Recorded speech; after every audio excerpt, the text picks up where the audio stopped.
because people feel so incredible that they're not attached to their past any longer. They're so connected to they're so connected to their future that they stop telling the story of their past. They're telling the story of their future. They're no longer believing in their past. They're believing in their future. They're no longer romancing their past. They're in a romance with their future. And if oxytocin levels are up, and it's the chemical that bonds, and then you're going to believe in that future you're creating with all of your heart, it better be opened and activated. And we're going to measure it. And I'm going to tell you, you're doing it or you're not. And so then when people start realizing it was never about that, it was about who they became, that we overcome that week. We overcome. I give people numerous opportunities to get beyond themselves, numerous opportunities to connect with themselves. I want them to get frustrated. I want them to get impatient. I want them to get overly analytical, because that's the end of their belief. And then finally, when they finally make up their mind to let go and just do it, and they run into that feeling, they run into that experience, they're all in. You think they don't want a sports car anymore. They want that, whatever that was. And if it comes with a transcendental moment, when they come back to their senses from that inner experience, their spectrum of reality is broadened.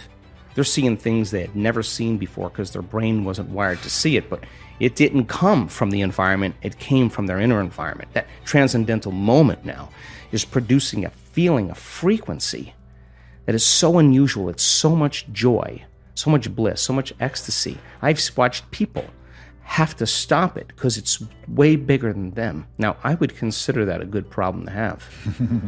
You measure that person's immune system. You measure the changes in their heart rate variability, not a little amplitude, huge amplitudes. That person is feeling a lot of love. And imagine it's a man. Imagine a man whose heart is open that wide. They sob with the freedom to be able to not care what they look like. We're trying to fit into some paradigm or mold. So then a new consciousness in that footprint is emerging, and we have scientific evidence. I can tell you can make your brain work better in a week. You can make your heart more coherent. You can change the field around your body. You can strengthen your immune system. You can change your gene expression. You can lengthen your life. You can create so many oxidative changes in your cells. We have great research to prove that. That's the truth of who you are. That's the truth, that miracle within you. That evidence is the backbone that gives people permission to try it out. It's the language. Then you see someone standing on the stage telling their story in testimony, whether it's stage 4 cancer, whether it's MS, whether it's blind people seeing, deaf people hearing. You can't go back to being the same person after that. Evidence is the loudest voice. And so then when we begin to make those inroads, and the footprint exists in consciousness, and you're witnessing it in three-dimensional reality, the illusion of limitation begins to change. And now all you want to do is you crave the unknown. So people in our work don't get up in the morning and go, oh God, I got to do my meditation today. No, they're not doing that. Their body is waking them up, saying, get out of bed, because they don't want the magic to end. And when you start seeing the gap between cause and effect, thought and experience closing down, you're moving closer to the divine.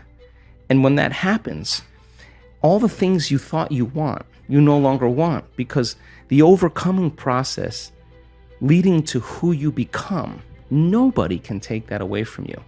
So we practice it in our seated meditations. We practice it standing and walking. You better walk as it, and you better be able to embody it and practice doing it with your eyes open. So when you return back to your life, when you walk from your house to your car, you're walking in the energy of your future. And if you keep doing that, it's going to become a habit. And people are going to start looking at you going, something's different about you. You know why? Because you're no longer showing up equal to their memory of you. Something's different about you. You're unpredictable. It's not what you're saying any longer. It's who you are. And so that person then is off their timeline. They're not headed to that same future. And all I want to do, And a week-long event is bump everybody off that timeline into a new future. Some people, huge degrees. Stage 4 cancers, tumors disappearing.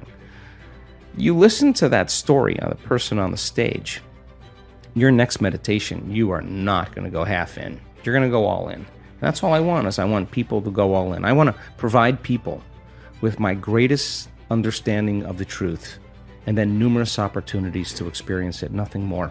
And when the magic starts to happen, it's beyond, way bigger than me, it's beyond my control. All I want to do is provide the environment where they feel safe enough to begin to create. This is a time in history right now. 15 years ago, it was philosophy. Quantum physics. Now everybody's informed. Now people. This is a time in history where it's not enough to know. This is a time in history to know how. It's to know how to do it. And if you give them that sound scientific information, I now know that if I can speak it in a way that nothing is left to conjecture, nothing is left to superstition, nothing is left to dogma. They know exactly what they're doing and why. And the moment you know the what and the why, the how starts to get easier. So I will deliver concepts, ideas, mix different forms of science to create a model of understanding. And I now know that if that person, as I develop this model of understanding, can explain that model to someone else, they're wiring it in their brain. They're installing the hardware. If they can't explain it, it's not wired in their brain, and they're not going to believe that they can do it. So if they can turn the person next to them, between the two of them, and build a model of understanding, they're making their brain fire in new sequences and new patterns and new combinations. They're changing their mind. Mind is the brain in action. If I keep reminding them of what they're learning, nerve cells that fire together wire together. They're installing the circuitry. Now, the next step is to provide the environment and give them the proper instruction to get their behaviors to match their intentions, to get their actions equal to their thoughts, to get their mind and body working together. If they do, they're going to run into a new experience. Now, the crazy thing about the experience is learning is making new synaptic connections. That's what learning is. Research shows that you pay attention and learn something new and you repeat it just for an hour, you're going to double the number of connections in your brain. That's a lot, 1,600 to the 3,200 connections. That's a lot of extra connections. But if you don't review it, if you don't think about it, if you don't repeat it, those circuits prune apart within hours or days. So if learning is making new connections, then remembering is maintaining and sustaining those connections. You got to review it. It's so much easier to forget than remember when it comes to this stuff, and it's a constant process. So then, if they can get their behaviors to match their intentions, and they have a new experience enriches the philosophical circuits in the brain. But when those neurons string into place, the brain makes a chemical, and that chemical is called a feeling or an emotion. And when you start feeling unlimited, when you start feeling worthy, when you are having an experience that causes you to be more in love with life, it is that chemical release from the limbic brain that teaches your body chemically to understand what your mind has intellectually understood. So if knowledge is for the mind, experience is for the body, and in that moment the person's embodying the truth of that philosophy, and now they're selecting and instructing new genes from the experience because the chemistry that's coming from the environment is information. And so genes make proteins, and all of a sudden they start wearing a different body. Repeat it over and over again. Do anything over and over again. Neurochemically, you'll condition your mind and body begin to work as one. Do it enough times, now your body will know better than your conscious mind. Now it's innate in you. Now it's second nature. Now it's simple. Now you know that you know.